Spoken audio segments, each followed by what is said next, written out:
La Moselle, cet affluent du Rhin, est l'épine dorsale de la Lorraine. Depuis sa source dans les Vosges jusqu'à ce qu'elle rejoigne le Rhin à Coblence, elle parcourt 544 kilomètres, traversant 3 pays. La France, le Luxembourg, où elle fait office de frontière, et l'Allemagne offrant des paysages parmi les plus pittoresques d'Europe. Et c'est pour rendre hommage à ma région natale que je vous invite à découvrir cette belle rivière et vous donner envie de faire un sympathique voyage de quelques jours, voyage qui, j'en suis sûre, vous ravira. La Moselle, vous l'avez compris, est une vieille connaissance pour moi. Commençons donc par Metz, le chef-lieu du département éponyme. Le riche passé de la ville mérite un arrêt prolongé. Prenez donc le temps de vous promener le long des rives de la Moselle, au bord du plan d'eau du Saulecy et de l'Esplanade. À tout seigneur, tout honneur. La magnifique cathédrale Saint-Étienne, surnommée la lanterne du bon Dieu, tant la surface de ses vitraux illumine l'intérieur. À noter, un vitrail œuvre de Marc Chagall. Autour de la cathédrale, la place d'Armes bordée par l'hôtel de ville. La porte des Allemands, véritable petit château enjambant la Seille qui se jette un peu plus loin dans la Moselle. La place Saint-Louis, bordée de maisons à arcades datant du Moyen Âge. Le quartier impérial allemand avec la gare, l'une des plus belles de France avec son pavillon de l'empereur Guillaume II, et la Poste, bâtiment construit en grès de Niederwiller. Le centre Pompidou-Metz, l'un des musées français les plus visités hors de Paris. Et pour vous restaurer, dirigez-vous vers les bords de la Moselle et profitez des terrasses ombragées le long de l'eau. Direction Thionville. Vous aimez l'originalité? Alors pensez à Uckange et son parc du Haut-Fourneau U4. Dernier des 6 hauts fourneaux de l'usine, l'U4 a survécu au déclin de la sidérurgie lorraine grâce à son inscription à l'inventaire des monuments historiques. Dirigez-vous ensuite vers Thionville, jadis la métropole du fer. Il n'y eut pas que le fer, ce fut l'une des résidences préférées de Charlemagne. Plus au nord, des vapeurs s'échappent de 4 énormes cheminées de refroidissement hautes de plus de 160 mètres, la centrale nucléaire de Cattenom. C'est la 2e centrale de France par la puissance. À partir de Sierck-les-Bains et jusqu'à Coblence, les rives sont couvertes de vignes. Le terroir Moselle, Sarre, Ruwer. On y produit essentiellement des vins blancs de cépage Riesling. La Moselle-Lorraine possède toujours 2 grands domaines viticoles. Les côtes de Toul, où est produit le bien connu Gris de Toul, et les côtes de Moselle. Le vignoble de Moselle couvre environ 10 000 hectares sur les 3 pays. France, Luxembourg et Allemagne. Dommage pour les Lorrains, mais la partie la plus pittoresque se trouve en Allemagne. Entre Trèves et Coblence, la rivière se fraye un chemin entre les massifs de l'Eifel et du Hunsrück dans une belle vallée parsemée de charmants villages aux maisons à colombages. Ici et là, des châteaux en ruine surplombent le cours d'eau, du haut de côtes escarpées. Suivez donc la route du vin de la Moselle qui s'étend sur 242 km de Perles jusqu'à Coblence. Il existe une variante, la route du vin luxembourgeoise de Mondorf-les-Bains à Schengen par Wasserbillig. À partir de Sierck, la Moselle quitte la Lorraine. Une vallée aux coteaux pentus et couverts de vignes accueille le lit de la rivière. Ce même paysage vous accompagnera jusqu'à Coblence. Vous voilà au Luxembourg, plus précisément dans un village devenu célèbre par la signature d'un traité, Schengen. Ce petit village luxembourgeois de moins de 500 habitants, point frontière entre le Luxembourg, l'Allemagne et la France, a été le théâtre de la signature de la fameuse convention instituant la suppression des contrôles aux frontières intra-européennes. Les signatures eurent lieu sur un bateau, le Princesse Marie Astrid, ancré sur la Moselle. Depuis 2010, le Musée européen de Schengen présente aux visiteurs l'histoire et la signification des accords de Schengen. Traversons la rivière et pénétrons en Allemagne, dans le Land de Sarre, jusqu'à Perles. Et visitez la villa romaine de Nennig avec son magnifique sol de mosaïque de 160 mètres carrés. Retour au Luxembourg à Remisch, surnommé la perle de la Moselle, c'est un ancien village de pêcheurs et de bateliers. Son vieux centre est composé de ruelles étroites dont le tracé remonte jusqu'au Moyen Âge. À partir de Wasserbillig, vous pénétrerez en Allemagne. La Moselle sillonne dans le land de Rhénanie-Palatinat sur près de 200 km.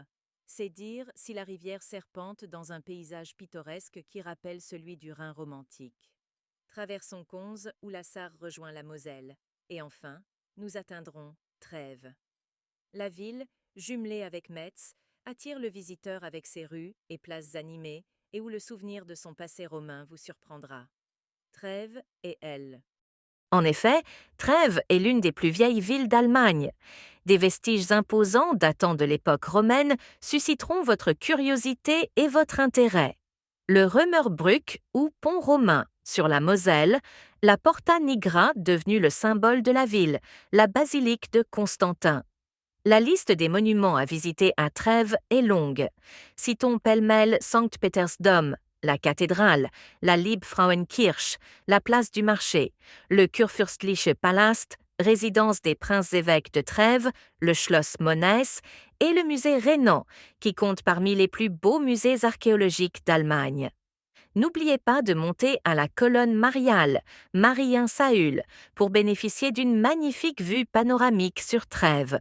La Moseltal est le nom allemand que l'on donne à la vallée de la Moselle entre Trèves et Coblence. Il s'agit là de la partie la plus pittoresque et touristique du cours d'eau. En effet, elle offre des paysages splendides et romantiques, à souhait façonnés par l'homme depuis plus de 2000 ans. Entre coteaux escarpés et plantés de vignes, parfois surmontés de châteaux forts en ruine, la Moselle trace son chemin vers le nord. D'un méandre à l'autre, elle irrigue tranquillement de nombreux villages, tous plus pittoresques les uns que les autres. Les maisons à colombages et à toits en ardoise sont blotties les unes contre les autres, autour d'une église surmontée d'un clocher à bulbe. À partir de Trèves, l'habitat traditionnel change. Maintenant, ce sont des maisons à colombages de style germanique comme en Alsace, à ceci près que les colombages sont peints en rouge bordeaux. N'hésitez pas à quitter la route pour monter sur les coteaux et ainsi profiter d'un point de vue exceptionnel sur la vallée et réaliser de magnifiques photos. Clic-clac, c'est dans la boîte. Utilisez aussi les bacs qui permettent une traversée insolite et rapide de la rivière. La route touristique suit les antiques voies romaines. On prétend que la Moseltal serait la plus ancienne région viticole d'Allemagne. Des fouilles ont montré que les Romains cultivaient la vigne depuis le 1er siècle après Jésus-Christ. Vous passerez par Schweich avec ses villas romaines, Neumagen-Dhron, le plus vieux village viticole d'Allemagne. Puis Liser avec ses maisons de vignerons et son Schloss Liser de style wilhelminien. Nous arrivons à Bernkastel-Kues, la plus importante ville de la Moseltal, et arrêtez-vous sur la place du marché, la Marktplatz avec la Spitzhauschen ou maison pointue. Aussi l'église paroissiale avec son clocher érigé à partir de 1217 et qui servit de tour de défense. À noter, le magnifique point de vue sur la ville et la vallée depuis les ruines du château de Landshut. Puis Traben-Trarbach et sa Brückentor, ou Porte du Pont, ses villas de Jugendstil, Art Nouveau. Zell, petite station balnéaire, et son église reconnaissable avec son clocher à bulbe. Brême et son vignoble Calmont, le plus raide d'Europe et qui produit un grand cru réputé, le Bremer Calmont. Bellstein bâti sur un site exceptionnel à admirer depuis l'autre rive.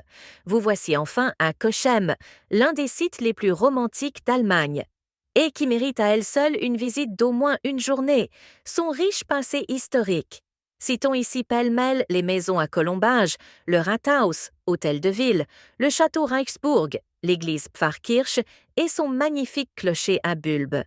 Montez donc à la Pinnerkreuz en télésiège pour profiter d'une vue exceptionnelle sur la ville.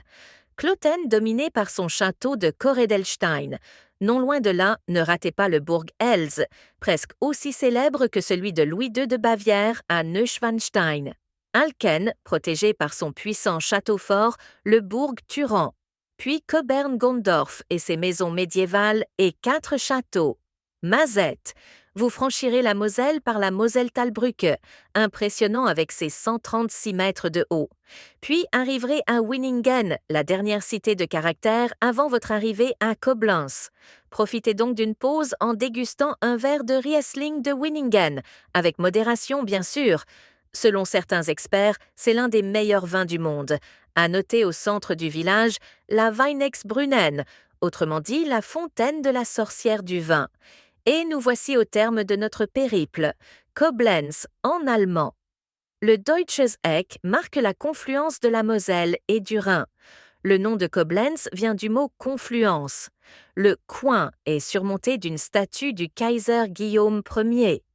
Le centre-ville est entièrement réservé aux piétons, ce qui permet de découvrir en flânant tranquillement les monuments. Le Kurfürstliches Schloss, ou Château des Princes électeurs, la basilique romane Castor-Kirche, le Preußische Regierungsgebäude, ou palais du gouvernement prussien, et la forteresse d'Ehrenbreitstein. Un petit mot pour terminer, allez-y pour une excursion d'une journée, d'un week-end ou même une semaine. Bonne découverte à tous!